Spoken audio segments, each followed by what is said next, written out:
Assalamualaikum warahmatullahi wabarakatuh. Apa kabar untuk seluruh penonton video saya ini dari Sabang sampai Merauke? Semoga selalu diberi keberkahan dan rahmat oleh Allah Subhanahu wa Ta'ala. Dalam kesempatan kali ini saya akan kembali mengomentari salah satu ceramah dari seorang Habib, yang mana ceramah ini ceramah yang sudah sangat lama, sekitar 5 tahun yang lalu, sebelum munculnya polemik nasab.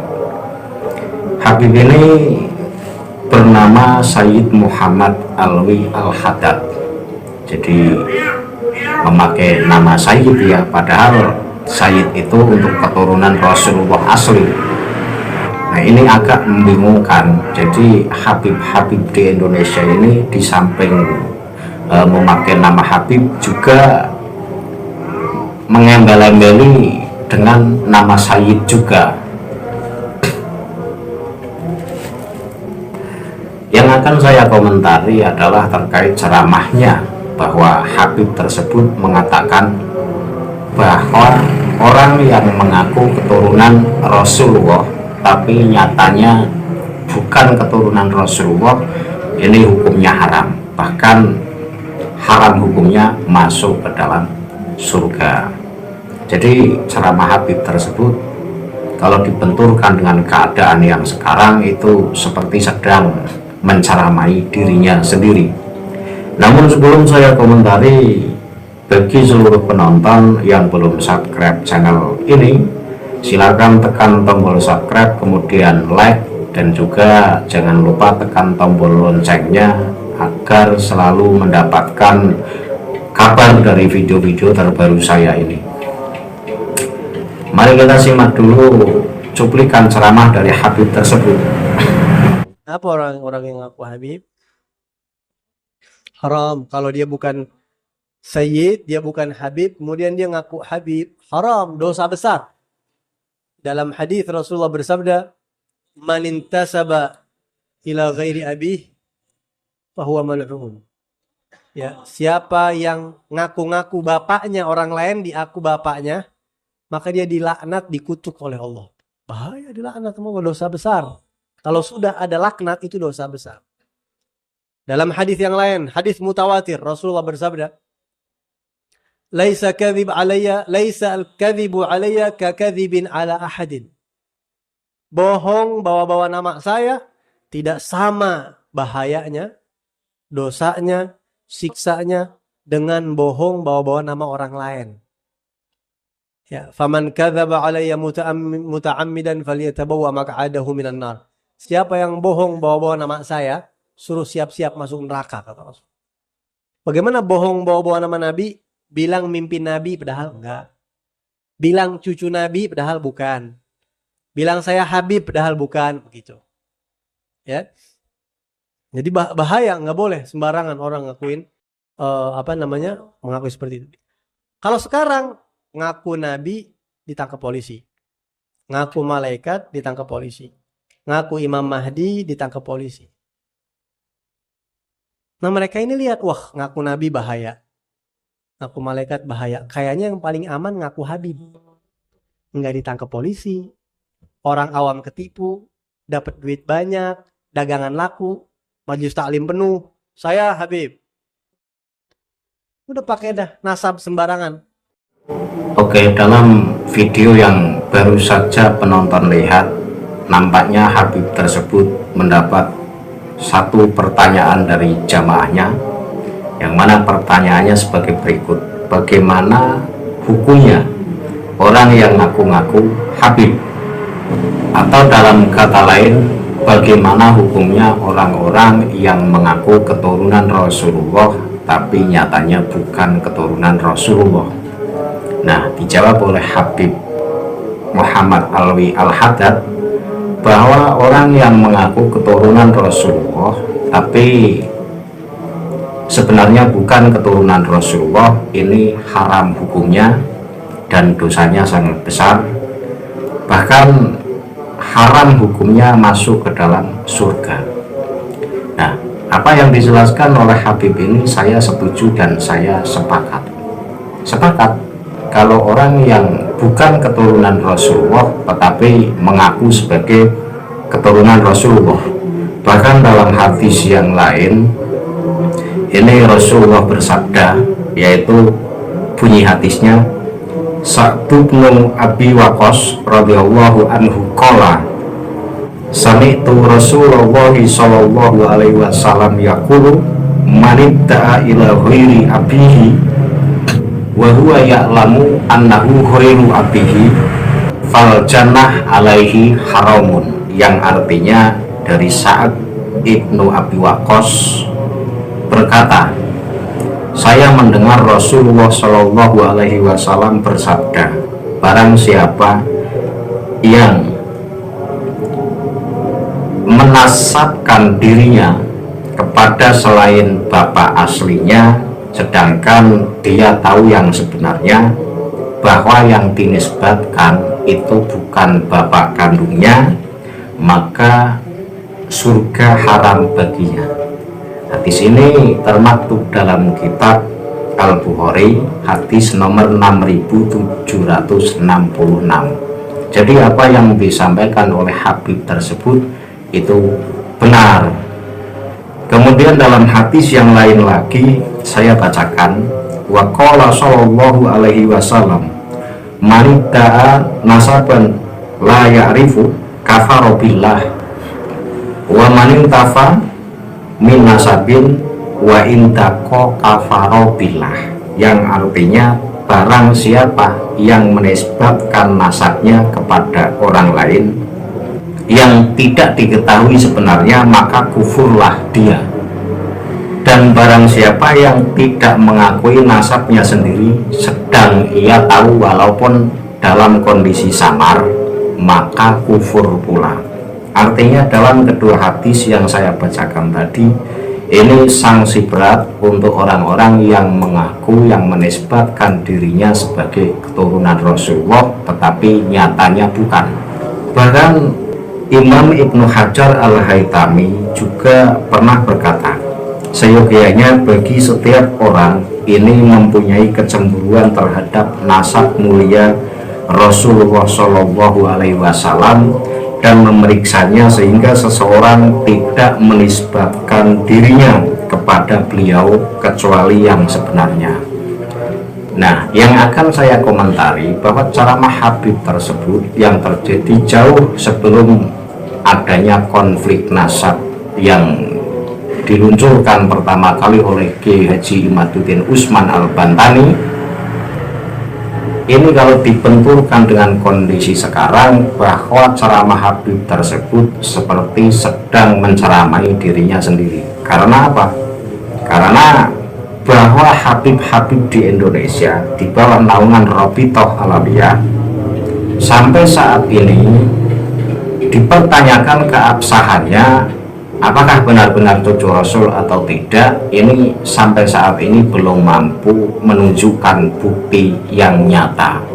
Jadi kalau belum menunjukkan bukti yang nyata, bisa disimpulkan bahwa Habib yang berada di bawah naungan Rabithah Alawiyah ini palsu atau bukan keturunan Rasulullah. Nah, bagi pengaku atau orang yang menasabkan diri kepada Rasulullah tapi sementara sebenarnya tidak keturunan Rasulullah, tentu hukumnya dosa besar dan haram baginya masuk surga. Lah oleh karena itu, untuk Habib-Habib yang sekarang ini dipertanyakan nasabnya, ini kalau sampai saat ini tidak bisa menunjukkan buktinya bahwa mereka adalah benar-benar keturunan Rasulullah, ya segera bertobat.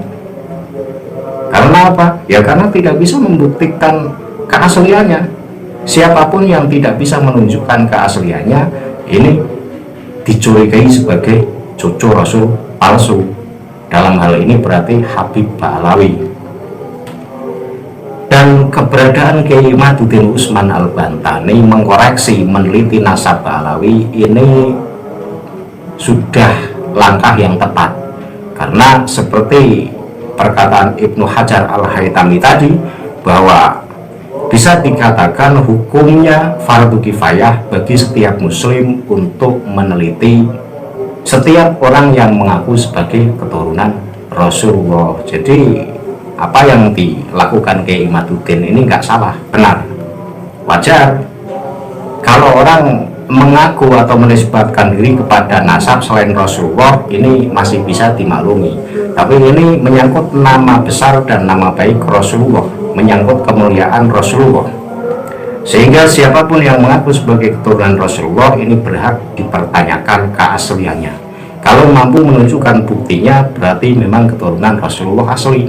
Tapi kalau tidak mampu menunjukkan buktinya, ya berarti keturunan yang palsu. Dan sesuai tesis Kiai Imaduddin Usman Al-Bantani, bahwa Ba'alawi atau Habib-Habib yang ada di Indonesia ini nasabnya hasil mencangkokkan diri. Kemudian kita tonton lagi cuplikan video dari ceramah Habib Muhammad Alwi Al-Haddad, dan akan saya komentari lagi. Dan gampang cari tahu Habib asli atau palsu, gampang, karena di Indonesia ada lembaganya, Rabithah Alawiyah, Maktab Daimi, Naqabatul Ashraf. Dicatat semua, ada bukunya sedunia. Ya, jadi nasab itu pasti ketahuan. Pasti ketahuan. Jadi kalau ada yang ngaku-ngaku Habib, tinggal bawa aja, pasti ketahuan pasti. Begitu. Ya, apalagi zaman sekarang banyak yang ngaku-ngaku Habib, banyak. Bahkan yang punya pengikut sampai ribuan pengikutnya. Habib palsu pengikutnya ribuan. Atau kadang-kadang kenapa orang bisa ngaku Habib? Kadang-kadang dia awalnya nggak ngaku Habib, biasa aja. Cuma karena dakwahnya berkembang, makin gede majlisnya, hubul jahnya timbul tuh. Kayaknya sih saya Habib nih kayaknya. Kalau bukan Habib nggak mungkin umat saya segini banyaknya. Biasanya orang kalau udah mulai banyak pengikutnya, mulai cari-cari nasab. Begitu kenyataan. Betul nggak? Dalam video yang baru penonton lihat, Habib tersebut mengatakan sekarang ini paling gampang meneliti Habib asli atau palsu, karena di Indonesia ini sudah ada lembaga yang menaungi itu semua, yang bernama Rabithah Alawiyah. Namun saya komentari lagi bahwa Rabithah Alawiyah sampai saat ini belum mampu menunjukkan keaslian nasabnya. 3 tahun lebih dipersoalkan nasabnya. Ini sampai detik ini Rabithah belum mampu menjawab tesis Kiai Imaduddin Usman. Nah, karena hal ini maka seluruh muslim di Indonesia makin mencurigai bahwa Ba'alawi memang bukan keturunan Rasul. Jadi mau ngaku Habib asli atau Habib palsu ini sama saja, karena Habib yang katanya asli ini juga keturunan Yaman. Habib-habib yang tertulis di dokumen Rabithah Alawiyah ini juga keturunan Yaman, bukan keturunan Rasul. Jadi Habib di Indonesia ini dicurigai keabsahan nasabnya, dan saya meyakini bahwa tesis Kiai Imaduddin ini tepat dan secara ilmiah tidak bisa disalahkan, karena itu sebuah penelitian. Ya tinggal Rabithah Alawiyahnya. Jadi Rabithah Alawiyah alangkah baiknya memberikan sebuah jawaban, dipublikasikan kepada seluruh muslim di Indonesia. Kalau memang orang-orang yang ada di bawah naungan Rabithah Alawiyah ini sebagai cucu Rasul asli, ya tunjukkan buktinya. Kalau diam dan terus menghindar, ini mengindikasikan bahwa Habib-habib di Indonesia memang palsu. Bukankah begitu? Jadi ceramah Habib tadi itu menceramai dirinya dan juga menceramai Habib-habib yang ada di Indonesia saat ini. Kemudian kita tonton lagi cuplikan video dari terusan ceramahnya Habib tersebut dan akan saya komentari lagi. Ente mendingan udah utuh jadi ustadz baik-baik, dagang baik-baik, berkah. ente bisa mulia. Orang gak usah ngaku Habib bisa dapat kemuliaan. Deket sama habaib itu. Ngabdi sama habaib, ikhlas, tulus. Lihat Salman, sahabat Nabi, itu orang Persia bukan orang Arab. Tapi karena dia cinta sama Nabi, betul-betul loyal sama Nabi, ngikut Nabi seutuhnya. Nabi katakan Salman minna, ahlil bait. Salman itu bagian dari rumah saya, keluarga saya, ahlul bait. Kalau orang lain. Dalam video yang baru saja penonton lihat, Habib tersebut bilang, Anda mending jadi ustadz baik-baik, dagang baik-baik, nggak usah ngaku-ngaku jadi Habib. Dengan begitu, Anda tetap bisa mulia dengan dekat Habib, ngabdi sama Habib dengan tulus dan ikhlas, seperti Salman Al-Farisi yang ngabdi pada Rasulullah. Saya akan mengomentari pada hal ini. Artinya kita nggak usah ngaku-ngaku jadi Habib, yaitu tetap bisa meraih kemuliaan dengan dekat sama habaib, kemudian mengabdi pada habaib dengan tulus dan ikhlas. Saya pertanyakan, bahasa ngabdi itu maksudnya gimana? Apakah kita akan menjadi budaknya Habib? Kita akan menuruti segala apa yang diminta oleh Habib? Karena nyatanya sekarang ini orang-orang yang mengabdi pada Habib ya jadi budaknya Habib, didawiri Habib, dimintai apa-apa oleh Habib. Kan hancur kita, ekonomi kita bisa hancur kalau kita terus-terusan dekat dengan dekat sama Habib. Nyatanya terus-terusan diporoti oleh Habib.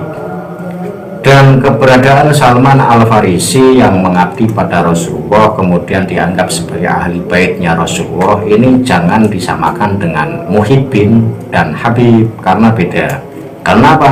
Karena Rasulullah ini sudah pasti benarnya. Artinya Rasulullah itu bagaikan Al-Quran yang berjalan. Hal ini sesuai dengan hadis yang dikatakan atau yang dijelaskan oleh Aisyah radhiyallahu anha, bahwa Rasulullah itu seperti Al-Quran yang berjalan. Sehingga apa yang keluar dari Rasulullah ini selalu benarnya, baik sikapnya, perilakunya, dan kata-kata yang keluar dari Rasulullah ini selalu benar. Maka mengabdi pada Rasulullah ini jalan yang tepat dan jalan yang benar. Nah, kalau mengabdi pada Habib sementara Habib tidak maksum, yang notabene ngaku keturunan Rasulullah, yaitu Habib-Habib Alawi yang ada di Indonesia, ini tidak memiliki sifat maksum. Artinya bisa saja melenceng dari ajaran Al-Quran dan ajaran Rasulullah, sehingga kalau disamakan dengan Salman Al-Farisi ini tidak tepat. Jadi ini kan awalnya itu jawabannya benar, tapi pada ujung-ujungnya ya mendoktrin agar pribumi itu cukupkan diri mengabdi dengan habaib, menjadi kacungnya Habib, menjadi budaknya Habib, menjadi muhibinya Habib. Ini ceramah 5 tahun yang lalu, ini doktrin. Jadi sudah saya jajaki ceramah-ceramah dari habaib, ini rata-rata mendoktrin dan mengaku dirinya sebagai cucu Rasulullah, dan kemudian memproklamirkan diri bahwa saya ini cucu Rasulullah, Anda harus patuh pada saya, Anda harus mengabdi pada saya. Lah yang semacam ini justru yang patut dicurigai. Karena gini, mengaku keturunan Rasulullah ini ibaratnya sama dengan mengaku keturunan lurah, mengaku keturunan camat, mengaku keturunan bupati, mengaku keturunan gubernur, dan mengaku keturunan presiden. Nah, orang-orang yang mengaku atau membanggakan nasabnya ini kan tidak elok. Lah, kalau orang yang merasa keturunan Rasulullah kemudian gembar-gembor mengaku sebagai keturunan Rasulullah, dan endingnya atau ujung-ujungnya itu minta dihormati dan menuntut agar muhibbin itu mengabdi padanya, ini patut dicurigai bahwa itu bukan keturunan Rasulullah. Karena keturunan Rasulullah yang asli tidak semacam itu, bahkan tidak mementingkan dirinya keturunan siapa. Yang terpenting adalah mengikuti Rasulullah dan mengikuti Al-Quran, itu saja. Jadi nasab itu tidak penting, bahkan nasab tidak bisa menolong seseorang nanti di hadapan Allah. Yang mampu menolong seseorang yaitu amal baiknya semasa hidup di dunia. Jadi nggak ada artinya nasab itu, karena Allah berfirman dalam Al-Quran, inna akramakum indallahi atqakum, bahwa orang yang paling mulia di hadapan Allah adalah orang yang bertakwa. Bahkan dalam salah satu tafsir Al-Quran, inna akramakum indallahi atqakum, di situ ditafsiri, tafsirannya adalah bahwa termasuk hal yang buruk adalah orang yang membangga-banggakan nasabnya. Itu tafsirannya inna akramakum indallahi atqakum. Jadi selama Habib itu saya kritisi karena ujung-ujungnya mendoktrin dan menyuruh kepada seluruh muhibinnya untuk mengabdi, seperti halnya Salman Al-Farisi mengabdi pada Rasulullah. Orang yang punya keturunan mulia yang asli, tidak harus keturunan Rasulullah, keturunan kiai yang benar-benar keturunan kiai, ini tidak pernah gembar-gembor bahwa dirinya itu anak kiai, bahwa dirinya itu cucu kiai. Tidak, mereka lebih memilih diam. Dengan sendirinya toh orang akan tahu ketika melihat sikap dan tingkah lakunya itu mencerminkan akhlak yang mulia. Itu saja dari saya. Saya akhiri billahi taufiq wal hidayah. Wassalamualaikum warahmatullahi wabarakatuh.